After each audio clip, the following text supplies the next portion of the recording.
You're listening to The Artist Athlete, episode 136.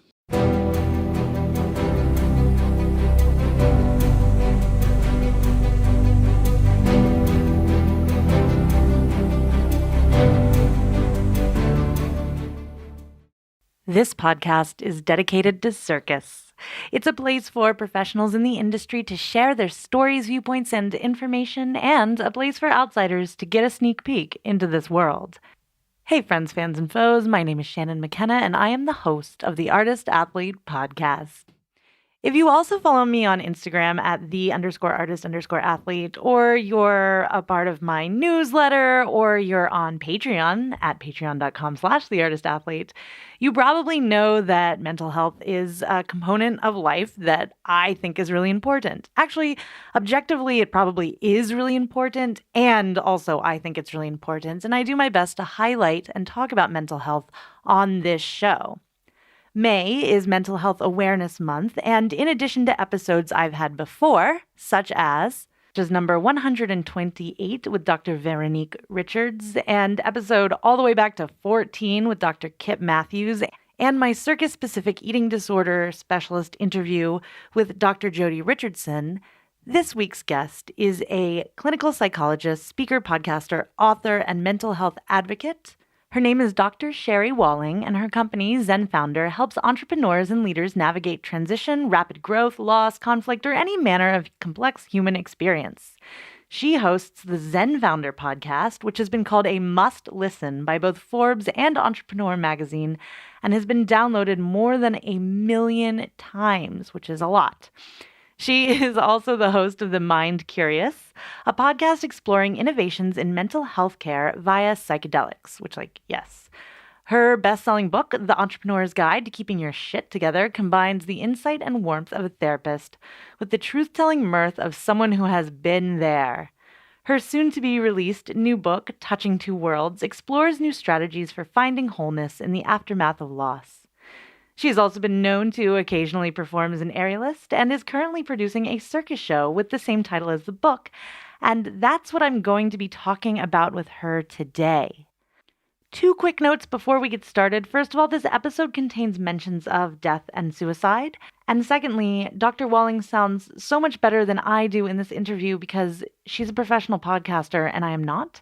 And so I did not check my inputs before this interview, so I am recording directly out of my laptop, which is so embarrassing, but I think it's a pretty good interview anyway, so please enjoy it.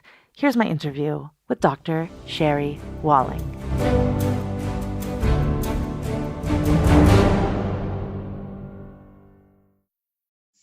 Do you have any questions for me? No. I just have to get over my circus imposter syndrome, though, because I feel like I'm really fangirling around you're like a real circus artist, and I'm just like a evenings and weekends circus artist. So, yeah, but you're like a mental health, so the reason I asked you on the show, the reason I was like, yeah, this is a good thing is because I feel like mental health resources for artists are in such short supply. It's really hard to get good professionals. And so anything that can get out there to the community about this kind of work is super important to me. So while you may be a circus imposter, I'm a mental health imposter. There it is. And maybe when we meet in the middle, we'll create something awesome. Yeah, let's actually start. Sherry Walling, welcome to the Artist Athlete podcast. It is a delight to have this conversation with you, Shannon. Can you tell the people a little bit about who you are and what you do in the world? Yeah. So my grown-up job in the world is I'm a clinical psychologist, and I specialize in working with entrepreneurs and business owners. So folks who really pour a lot of themselves, their heart and soul into their work. And so I help them with all manner of mental health, whether that's their relationship with their self, their relationship with other humans. And then I'm also an author and a podcaster and an evenings and weekends circus artist. Yes. So how did you figure out when these 2 points collided, your mental health work and your circus work? Yeah. So my entry point to Circus was I had done a lot of yoga. I was a yoga teacher. I'd done yoga in the context of my work. So yoga for people who were experiencing trauma or anxiety symptoms. And then I moved from California to Minnesota, and I needed an indoor activity, as you can imagine.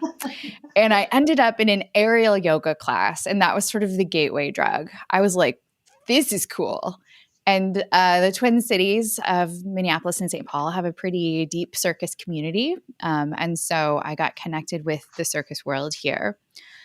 But I didn't really go deep with my practice of circus or my interest of circus until a bunch of things started to unravel in my personal life. And I had a series of losses, and I just found myself wanting to spin, right? To be on the fabric, to be on the lyra, and just really move. And so I discovered in myself this kind of really important mental health process of this big, powerful movement, also artistic movement that was a really important way for me to express emotion. And that has kind of led me to thinking about creative ways to integrate these two parts of my life, the mental health work and the circus. You've mentioned that you were a yoga instructor initially and used that in trauma and anxiety work. Yeah. Can you talk a little bit more about that? Yeah. So one of the, I think, really important, I'm not even going to call it a discovery, like a rediscovery, like a re-awareness of the last 20 years within the trauma psychology world has been to really reconnect the body with how we understand what trauma does to someone. So Bessel van der Kolk is a psychiatrist based in Boston who I'm sure you're familiar with, but wrote a book about how the body holds trauma. And I was able to do some training with him at Esalen in Big Sur, California, which was just a magical experience. And that really cued me into the fact that in my talk therapy work, we were doing really important things in terms of helping people process memory and understand how trauma had shaped them and understand trauma and their relationships. So all of that really valuable, still believe it. But there's this additional piece of helping people work with the ways that trauma gets stuck in the body. And that I think is through movement, it's through breath, it's through connecting the mind and the body. And that's why yoga was an important addition to my work as a clinical psychologist, was like I needed to add movement and body to words and thoughts. What does that look like in the context of like a session with a client? Are you talking and moving at the same time? Like how did you integrate the two? Yeah, it really depends on the individual client. But for example, a lot of people who've had a traumatic experience have moments where they feel like they can't breathe. And so their breathing is restricted. And so even a very simple kind of supportive therapeutic yoga pose where you're putting someone maybe slightly reclined, their kind of chest is open, their shoulders are back, and there's a lot of space in their neck and in their chest to really be able to engage that breath part of the body that in the past or maybe in a trauma trigger moment feels really constricted. They feel really small and really tight. So by practicing that physical opening, we're allowing people to create a new experience of being able to breathe easily. But when we do the therapeutic work around the trauma and then engage the body in this very different way, we're creating a new experience, right? So before, when they thought about the trauma, it was like constriction, can't breathe, can't breathe. So if we can create enough safety to maybe talk around some elements of the trauma, but also practice deep breath and an open body, that's creating a new pairing, a new experience between the body and the mind. I've had people on the show before who are performance psychologists, right? So people who are taking a baseline of like, we have pretty good mental health, we're like kicking, and now we want to like get to the next level. And a lot of the blocks are coming from the thing we're doing and like how to face them this way. And what I think is so interesting about what you're speaking about in your work is this is coming from a baseline of someone who has experienced trauma or who has anxiety or has something where the the underlying issue is present and using movement for that. I'm wondering, do you work with a lot of movers or people who are used to moving their body in your clinical practice? Because what I'm interested in is like, you said like people have associations with trauma and like tightness and the way I find, for me, talk therapy or writing or thinking about things actually is really helpful for me because I'm such a mover. And so like my body gets a lot out, but then my brain and my intellectual side, it's probably why I podcast. So I have an outlet for this. And I'm wondering if it's not the reverse too, that people who are used to talking and kind of like intellectualizing things might need that movement component. I mean, in a way, I think it's these different intelligences that come more obviously to us. So somebody who's highly verbal or highly just fluent and used to words, that may be an easy access point. But it also means that there are the other parts of them that don't necessarily get engaged with the trauma work, which is where that like the kinesthetic intelligence is so important, or the emotional intelligence. And so I think with movers, with artists, with athletes, they know how to work with their bodies, but connecting bodies to emotion or connecting movement to thoughts, like that's just a new language that we're trying to integrate the different parts of the self when we're, working from a clinical framework. It's almost like what are the strengths and what are the maybe underdeveloped parts? Because sometimes people can access trauma, they can talk about it, they tell all of the details. It's almost like they're making a news report, but it's without emotion or it's without movement. And so it's just very verbal and cognitive. And so that's lovely. They can access it that way, but let's bring in the other parts of the self. And, obviously some people can work with movement in such a way that they just express. But then you're like, well, tell me what's happening inside of you. Give it some words. Bring these other parts of your brain on board and let's use them all together. And so that becomes that work with that person. So I think it really does have to be very tailored to what someone's strengths are and what are the kind of underdeveloped sources of expression. So jumping from yoga to an aerial practice or circus art, that is a jump. We're moving, but moving in very different ways for very different reasons. And actually, maybe before I ask this question, I'd love to hear a little bit more about, if you don't mind sharing, like what happened and like how did this happen to you personally? Yeah. Then we can get into the, higher framework of it all. Right. What I did with what happened. So I had this couple year period of just the series of losses. So my dad was diagnosed with esophageal cancer. And, esophageal cancer is one of the bad ones. By the time he was diagnosed, it was metastasized stage 4. Like it was the beginning of the end.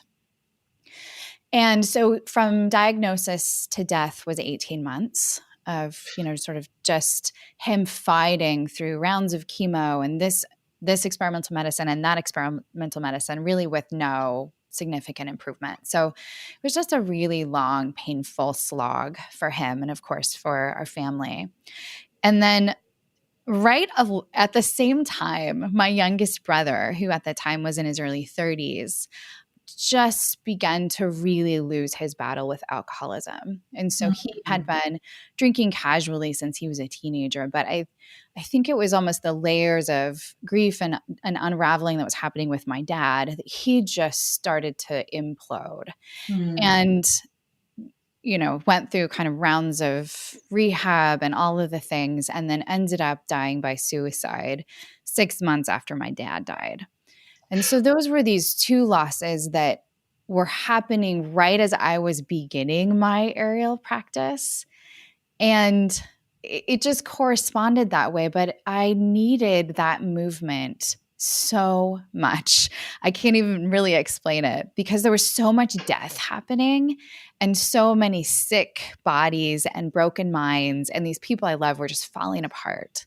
And so for me to have this practice where I could recognize my own strength and my own power in my body, but also like the nuance and the intricacy of aerial movement. Like it was medicine for me at a time when I really needed it.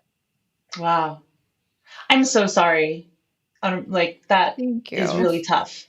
Yeah. My That's people. how are you now? I don't know. I think that's a moment by moment. Like, Yeah. so I've recently written a book about these losses called Touching Two Worlds. And that was, speaking of words, like very cathartic for me as a psychologist to talk about some of the ways that I think we're doing grief not as well as we could. And also for me as a human to be able to tell those stories. So this has become a deep part of me, right? Like it's not like, oh, these hard things happen and they're off in the corner and I think about them sometimes. Like I talk about these experiences all the time. I wrote about them. They've become really central to who I am for good and for bad. Like I'm sad a lot. I live in that memory a lot, but I'm really happy to be able to talk about my dad and my brother. It kind of makes me feel like they're still here. Yeah. And I also think a lot of people have suffered a lot of loss, whether that's pandemic related or, we all go through loss in our lives. So for me to get comfortable talking about it feels really important. Totally. I think that's something a lot of people can relate to. My own father is on that same track. And I remember just like sobbing in my aunt's office one day. I have a pretty close family. And she said something. She said, Shannon, the older you get, the more you'll realize that everyone is walking around in the world a little heartbroken. Yeah. Oh, what a beautiful way to say that. I know. And like part of what we contend with as human beings who are adults in the world is like grappling with that reality, right? And how much that truth sucks and how also beautiful that truth is. But you said we're not doing grief as well as we could. Yeah. What do you mean by that? Oh my goodness, there's so many things. So number one, I think we should bring back mourning armbands.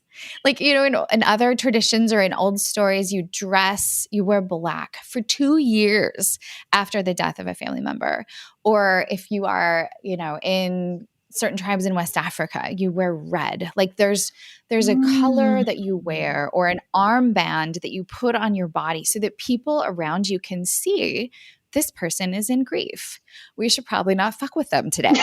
And I think we need a little bit of like a cultural signal of like, here's my state.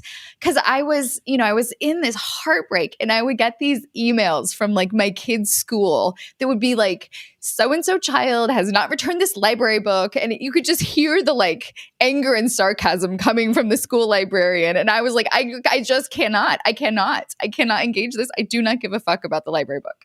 So some kind of external signal that I think helps the world know we're in a state of bereavement. I think would be really helpful to humans who are walking around with their hearts more cracked open than normal. Because yes, I think we're all, as your aunt says, a little bit heartbroken, but some of us are just like barely hanging on, especially in the weeks and months right after a loss. So that's one thing. The other thing really is the movement piece. We think about grief as sad and slow and like you kind of crawl in bed under the covers and pull the covers over your head, which is true. That's also part of it. But I think we as a culture need more spaces for big expression of grief with our bodies. So the fact that I was going to Circus all the time was really weird to my family. They were like, aren't you sad? And I'm like, yes. And this is what I do with sad is move. So for our yoga practitioners, for our physical trainers, for our physical therapists, for like all the people that help us to take care of our bodies, to have more language about movement as part of grief, I think would be really, really helpful and healing to lots of folk out there who are in that state of heartbreak. Yeah. Another a practice that I really love is the Jewish tradition of sitting Shiva. The other cultural thing that comes to mind is that I studied a lot of ancient Greek theater. They talk about the women who like wail and mourn and beat their breasts and, fall over the grave and have these like ashes on the head. Yes. The drama. I live, but these are like expressions. I live in the death, like these expressions that are very embodied. But when I think about that, I think that there's also in those expressions like a loss of control. And what I think is interesting about you turning to Circus is like you can't do that when you're hanging in the air. You can't beat your breast. You can't wail. You can explore and play with being a little bit disengaged in some places, but not to the extent. And I'm interested, how did you modulate like that kind of like unfettered, unbridled emotion at the same time you were doing this very like refined, confined practice? Yeah. And I think that was a really good mental practice for me to be able to take inventory of where I was on a given day. Especially, so one of the things that I also started doing is flying trapeze, which, you need to be real dialed in and aware of what your body's doing. And I had really great coaches who just knew like very high level, like that some days I wasn't okay. And I would just be like, I'm in lines today. Like I'm not doing anything complicated or hard. All I'm thinking about is swinging. And I do think for me that Circus was really helpful because it does require your mind as well. So when I was flying or when I was on the fabric, I did have to use my brain. I wasn't out of control, but it was almost the only time in my life that my brain had to totally focus on something else, and I couldn't remember all of the sad. I wasn't thinking about the dead people. I wasn't thinking about my brother and dad. I was just thinking about like, is it left arm next or right arm? Where do I hook my knee? Like my brain was absorbed and my body was absorbed in the one thing. And that's something that a lot of people in grief never don't have access to. So the grief story is always playing, like that film is always playing in your mind. And so to have something that is powerful enough to snap you out of it and to absorb your brain and your body at once, I think was really profound for me. What's the difference between that and then blocking yourself off from grief? Do you know what I mean? Like those people who are like, nope, I just want to go back to work. I just want to do the thing. I just want to, where's that line? Yeah. I think that's such a great question, Shannon, because I think that detachment is dangerous, right? It's not really grieving. One of the phrases that I use in my clinical work a lot is that when we're facing hard things, we go in and through. We go straight in toward it, and that's the only way to come to a different place with it. So I think if I'd started doing circus all day, every day in a way that was clearly my effort to detach, that would have been problematic. But I think that having something that gives you a little bit of a break is helpful. And of course, another strategy would be to sort of numb with alcohol or with other substances that would sort of take the edge off. Right. And I feel like in a way that's what Circus did for me. It sort of took the edge off because I got to have a little break. But I think there's danger in any of these coping mechanisms, right? You take any good coping skill and you overuse it and you've got a problem. So that's so interesting. Any coping mechanism really can become a crutch. Totally. Eating healthy, sleeping, anything that you would do to take care of yourself. If you overdo it, it's right. its own issue. Yeah. Oh, hey there. I just wanted to interrupt this interview real quick to just say one real quick little thing about myself, which is that I am not only the host of the Artist Athlete podcast. No. She is a businesswoman, and I run a whole company dedicated to the education and inspiration of circus artists. That goes from people who are just doing it, weekend warriors as a hobbyist, recreationally, or if you're a professional, you've put in the hours and you need more resources, go to theartistathlete.com. There are a ton of recorded workshops, online manuals and ebooks, everything you could possibly need from me and from some guests on this show about everything from nutrition to training your shoulders to really specific aerial moves that you need to master. Again, theartistathlete.com. And just because you went there from listening to this podcast, use code PODCAST and get 15% off your entire purchase. That's right. Theartistathlete.com. Use code PODCAST at checkout for 15% off your entire purchase. And have a great day. Back to the episode. Earlier you mentioned you had days where you would just show up to flying trapeze class and be like, I'm in lines today. This is what's happening. Yeah. I think that that's something, especially for high-level professionals, but probably for everyone, this will be helpful. How did you know, or how do you advise people on taking that mental stock of themselves? Because I feel like personally, as a recovering perfectionist, I could easily turn that into, why am I not focusing on this? Why am I not doing as well as I did yesterday? Like, what's, like into that internalized, like, um, what was it about that allowed you to have the permission to do this thing that was really focused but also be gentle? It's such a delicate. It's such a delicate thing, and it has so much to do with the stories we tell ourselves around how much to push and force and how much to invite ourselves into a different state of mind. And I think, number one, it's helpful that I'm not a professional. So like if I didn't make a beautiful trick, like it really doesn't matter. Like there's, so I tried to keep that framework in mind, even though I am a little bit like intense and perfectionistic in my own way.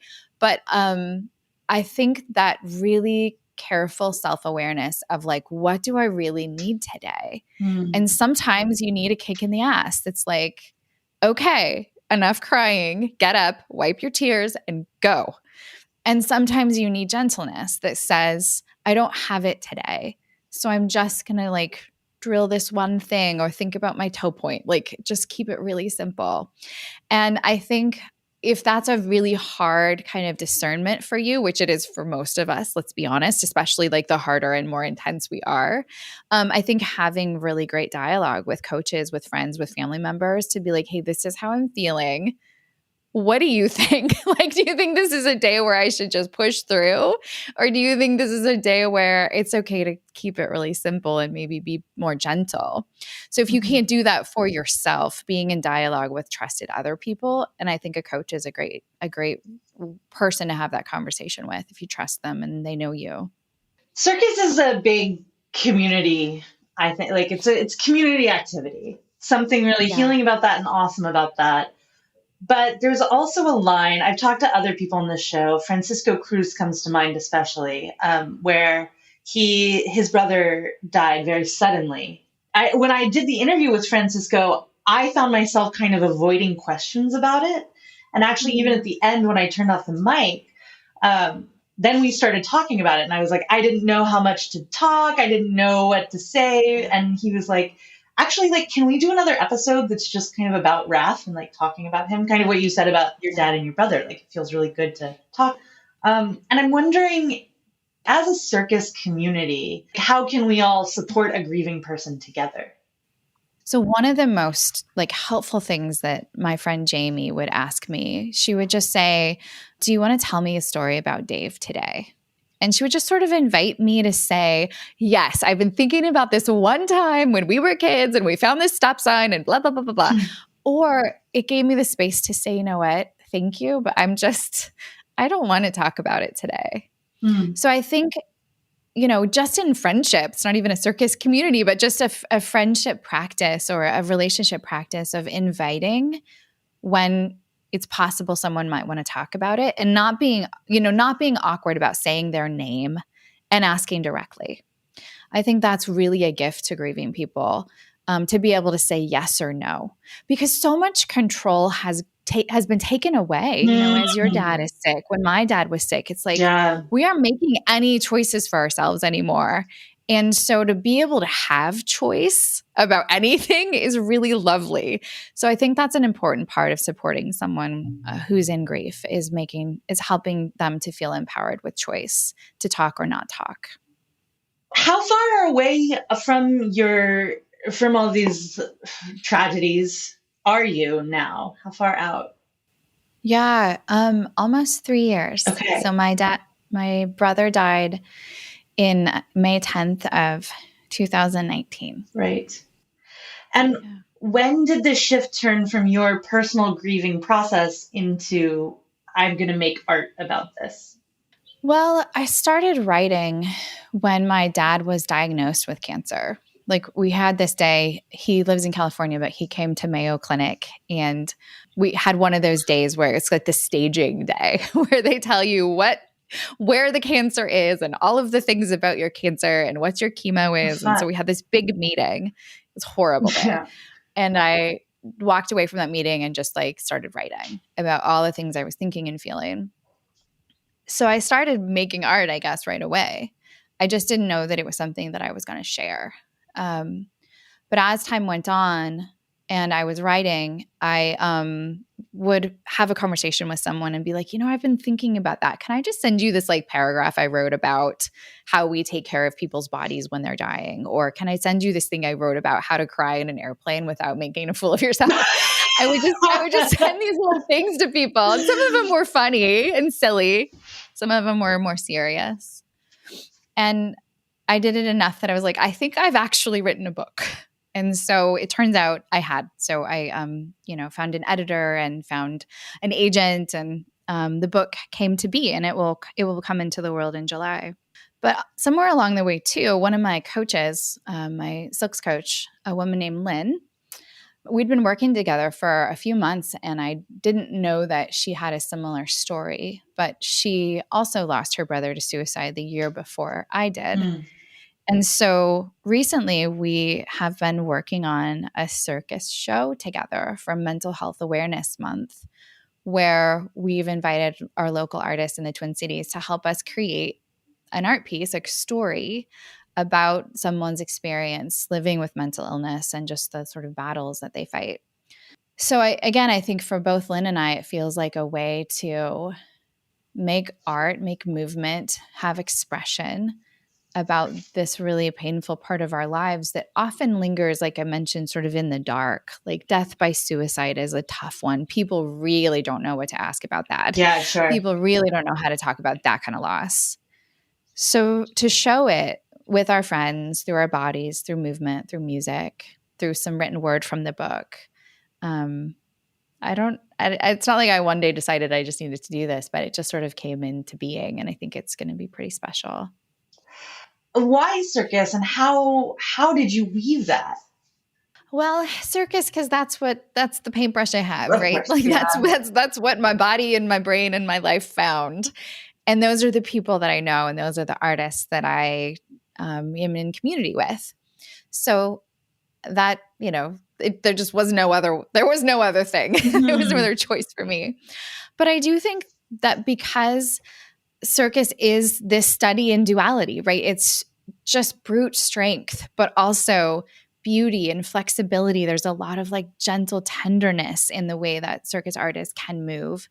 I think it is scary and death-defying, but it's also engaging and makes people feel sort of in awe. So I think that duality is a lot of what I have experienced when I think about grief or trauma, for that matter. It's like deep sadness, deep fear. It's a fight. It's a struggle that you're in to stay alive when all of these people around you are dying. But also the reason that you're fighting so hard is because of love. It's because I hurt so much because I loved them so much. Mm-hmm. And the loss is crippling because the love was so beautiful. And so, my book is called Touching Two Worlds because it encapsulates like deep joy and deep grief. And I think circus is perfect for that duality, actually. Why? We'll have, fire and sear wheel and spinning on a lyra that looks like out of control and dangerous and sort of disruptive for somebody who's watching the show, like uncomfortable. And then, a beautiful like duo silks routine where it's very loving and supportive, and there's this beautiful ebb and flow between these two artists. And then the show begins with like this big ensemble piece with just joy. So I think circus is perfect. Of course, I've never done anything like this before, so it could totally backfire, but we're going to try. I wasn't even in theater, Shannon. I really don't know what I'm doing. Oh my God, I have good friends. You were like, you know what? I'm real sad. Let's do a show. That's so Exactly. And guess what? I found this really wonderful circus artist who was also really sad too. And I was like, Lynn, will you help me? Let's do it together. And she's like, okay. So, but you know what? Every artist that we've talked with about the show is like, yes, like they all have some kind of connection, because who doesn't know someone who died too soon, or who struggled with depression, or who has struggled with addiction. Yeah. So every person in the show has some kind of attachment to, oh yeah, that's a story that I want to explore through this medium. And was the kind of prompt or the idea that each artist made an act with those cues or words, phrases in mind? Yeah, the idea is that it's an arc. So, the story kind of begins with someone at the beginning of their life. Like, let's assume they come into the world with some joy and some connection. And then there's moment of heartbreak. So each act kind of moves the show forward. So, we gave one artist like the word addiction, and we're like, figure it out, like make something. And then of course, another artist, Lynn, who's co-producing the show with me, is doing a handstand piece about grief, which I think will be really amazing. So some of the pieces have more than one person. Some of it is just a solo person on a rope embodying depression. But yeah, hopefully it all comes together in a way where each artist contributes a piece of the story. But really, we're telling the story of one human with a bunch of different bodies. Interesting. So it's more like the experience of this one person's experience of grief, right? Because what is it? The 7 stages of grief or something like that? That's been kind of the model Elizabeth for so long. Right. That now we're like, no, that's not a thing. Oh, it's a thing. It's just not in a stage. It's not stairs. It's more like, it should be like the 7 moments of grief that can be experienced in any order at any time, sometimes in quick succession. So the only thing she got wrong was the rigidity of how it progresses. It's a level, like it's a video game or something where you're like, sweet, right, I'm done with denial. Let's go. Now. Hooray. Yeah. You were never in theater, never produced a show before, and now you're just doing it. What have you learned? I've learned that when I believe in something and in a group of people, I have no issue asking for help and promoting the show. So Lynn is really the sort of creative director. We came up with it together, but she's doing a lot of the details, and I'm like filling the seats. So I guess I'm the business end of the party. But I mean, Shannon, I've emailed state senators. I've talked to the press. I'm just this is going to be amazing. I believe in it. It's powerful. And it's a way to talk about mental health that I've never seen before. I'm sure other artists have done it, but I've just never been part of it before. And so normally I feel very, I don't know, I wouldn't say I'm shy, but it's hard to beat the drum of sales, come to our show. But I care about this and believe in it so much that I'm learning that really there's quite a fighter in me, and I will sing it from the rooftops because I think it's really important. I also think conversations about mental health are really important, but we don't always know how to have them. So to be able to show something and then have people react to it or talk about it as families and as individuals, I think feels really important. So I'm also learning a lot about my own limits, I think. At first, I wanted to do a piece for the show, and I'll probably do little things as part of the ensemble, but I don't think I'm going to do a solo piece because I just don't think I'll have the emotional bandwidth to do it. But we'll see. To be determined. Interesting. So it's still in very early stages of production. It is on May 12th, so it's you got middle. Time. Oh, girl, you got middle stages of production. All the time in the world, May 12th. Let's go!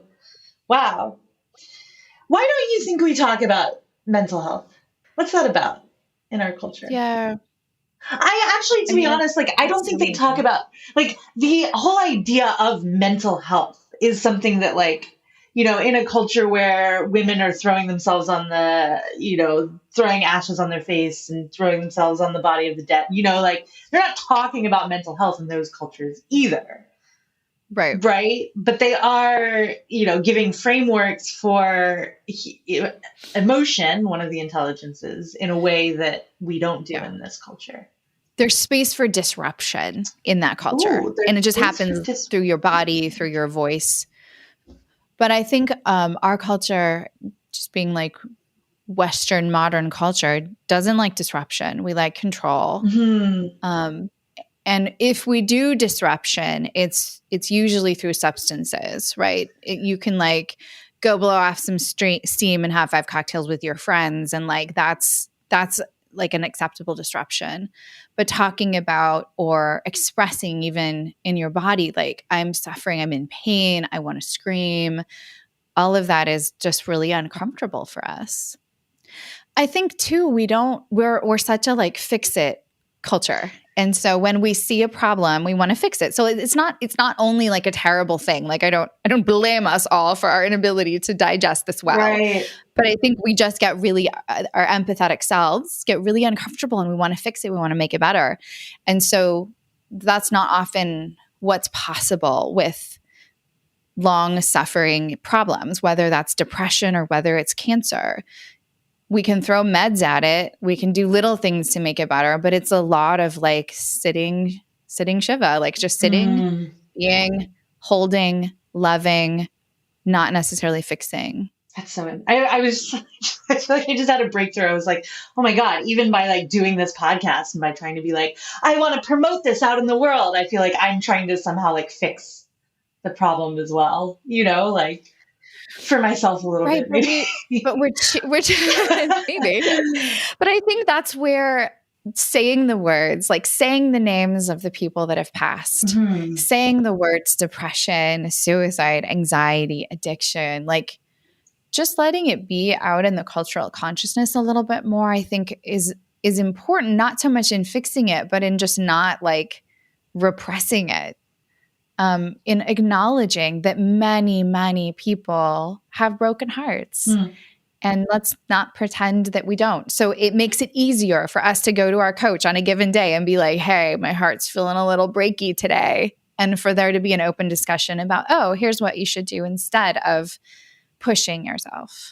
I'm thinking something that's making me laugh right now. I'm thinking about one of my coaches who will, you'll sit up on I've seen girls sit up on the swing trapeze and just cry. And instead of being like, oh, do you want to come down? Oh, do you want to, like, oh, you need some water? He'll just let them sit there and cry.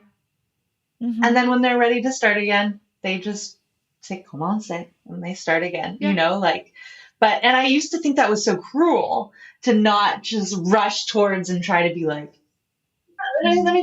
but just to give someone the space in the middle of the class to just like cry. I kind of like it. Yeah. I mean, obviously it might not work for everyone at every time, but it's space. It's space. Yeah. Right? It's patience. It's the acknowledgement that I can't take the fear away from you. I can't make this less hard. Like it is what it is. But you have permission or space to emotionally sit with it. Right. Well, so May 12th, give me all the taglines, because what we'll do is I'll put this episode out like close to when it opens. So anybody who's listening in the Minnesota state, the whole state, I know it's a big cold one. Anyone in the state. Just drive. Or nearby, Iowa, Illinois. Yes, Illinois, come on down. Dakota, come on over. We have people coming from Los Angeles and New York and Toronto, which is, I mean, my people are coming, which I'm so, so grateful for. So yeah, the place to learn more about it is touching2worlds.com/circus. And so Touching Two Worlds is the name of the book. We'll be reading from the book at the show. Tickets include a copy of the book. So it's kind of like a cross promotion. Do all the cool things at once. So you're really like turning this into like a full-fledged multimedia art piece. This is live performance. This is a book. This is, speaking. We're also raising money for NAMI, which is the National Alliance for Mental Illness. Wow. So all of the proceeds from the show, all of the revenue from the book that's purchased that night will go to NAMI, which is like an amazing advocacy organization within the states that helps to work with governments and just at the community level to create more resources for people who are struggling with mental health concerns. So it's really great all round. Sherry, this is incredible. Do you have like a next step for after the book, after the performance piece? Like, do you drop the album? Yes. Like, what comes out? Like, I'm probably going to take a nap. Yeah, I don't know what will happen. I did get invited to do a keynote talk at a professional conference about burnout and play. And they were like, and maybe you could do some circus stuff. And I was like, we'll see. I don't know about, rigging at the Hilton in New Orleans, but I'm open to the conversation. If you need a rigger in New Orleans, just email me. Let me know. I can go with some people who can help you out with all community that. Provides. 100%. So I don't know. Right now, this just feels like the most important, most beautiful thing to be making. So I'm glad to be working on this. Well, congratulations, because that's a gift when you're working on something that feels like the most important, most beautiful thing. Yeah. I think too, after loss, because loss is the absence of something, right? That when you can create in reaction to loss, it kind of fills that emptiness. Obviously, it doesn't bring my loved ones back, but it's generative. Yeah. It feels like you're responding to absence with presence in a way that feels really powerful to me. Yeah. It almost like living and just existing day to day isn't really the opposite of death. Like creation is the opposite of death, right? Yeah. So, yeah. Dope. Anything else? We're kind of coming to the end, but I don't want to leave any stone unturned. No, I just I have so much gratitude to the circus community because I think they were my therapy without maybe even knowing.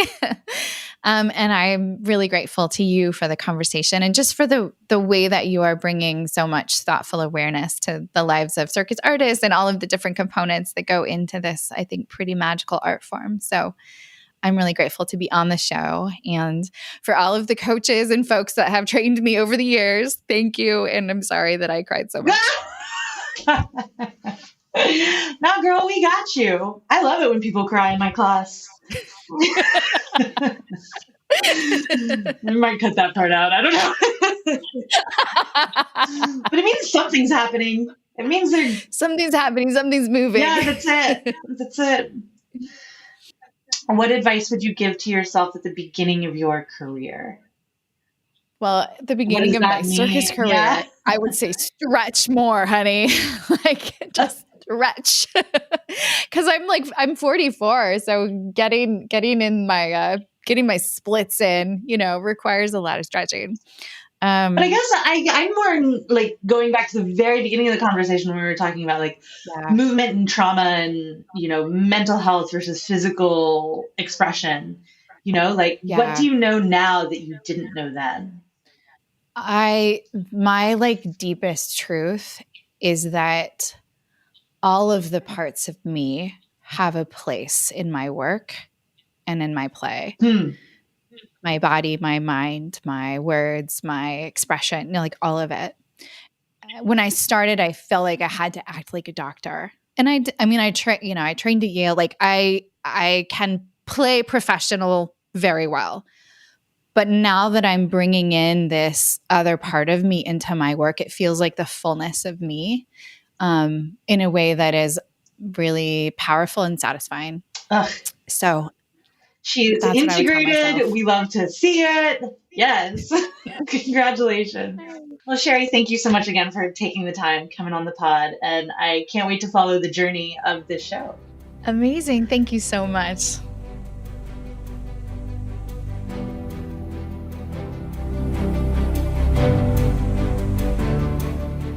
Thanks for listening, friends, fans, and foes. I'll talk at you next week. In the meantime, go to patreon.com/theartistathlete and show some love, send some support, just like these fine Patreons that you're about to hear the voices of right now. The Artist Athlete podcast is supported solely by donations from people like you. Here's what some of those people have to say. Hi, my name is Noah and I do hand balancing. Hi, my name is Woody and I do Leo walk. Thank you for listening to the Artist Athlete podcast. Hi everyone, I'm Dominique, a ground acrobat, trapeze artist, and coach, currently bringing Circus to the extremely cold but very beautiful Northern Ontario, Canada. Circus has changed my life and I'm so grateful to everyone in this community. Find me on Instagram at DomUpsideDown or my website domupsidedown.com. Aloha! My name is Beth Russell and I live on the beautiful island of Maui, Hawaii. I am an aerial artist and movement instructor specializing in chakra yoga to keep me balanced and grounded. I play with silks, trapeze, lyra, rope, acro, aerial yoga and dance, slacklining, pole, bungee, and climbing. Really anything that goes up and allows me to explore 3D space. You can find my dedicated aerial page on Instagram at Maui Aerialist. If you find yourself coming to Maui, let's play. Hey there, friends, fans, and enemies. This is Chris Alston, Patreon of the Artist Athlete Podcast, straps artist and lyra performer and acrobat out of Greenville, South Carolina. So if you're ever passing through, make sure to stop in and see me and my friends. We have a wonderful space, and we'd love to see you.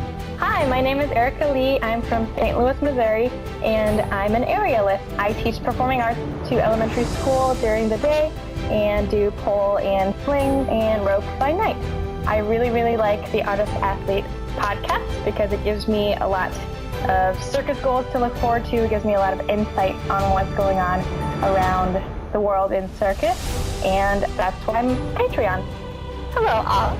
Thank you for tuning in to the Artist Athlete podcast. I am Opal Schwartz from Minneapolis, Minnesota. If you're ever in the cities, feel free to stop by the Aviary Minneapolis. It's a great time. With that, I hope you all have a wonderful rest of your week, and goodbye. Hey there, artists and athletes. This is Andy Smith, owner and artistic director at Saltaire Circus School in Jacksonville Beach, Florida. And I want to thank you for contributing to the Artist Athlete podcast. If you ever find yourself down in Florida, come check us out. Whether you're an artist, athlete, or someone ordinary just looking to be extraordinary, we got a place for you.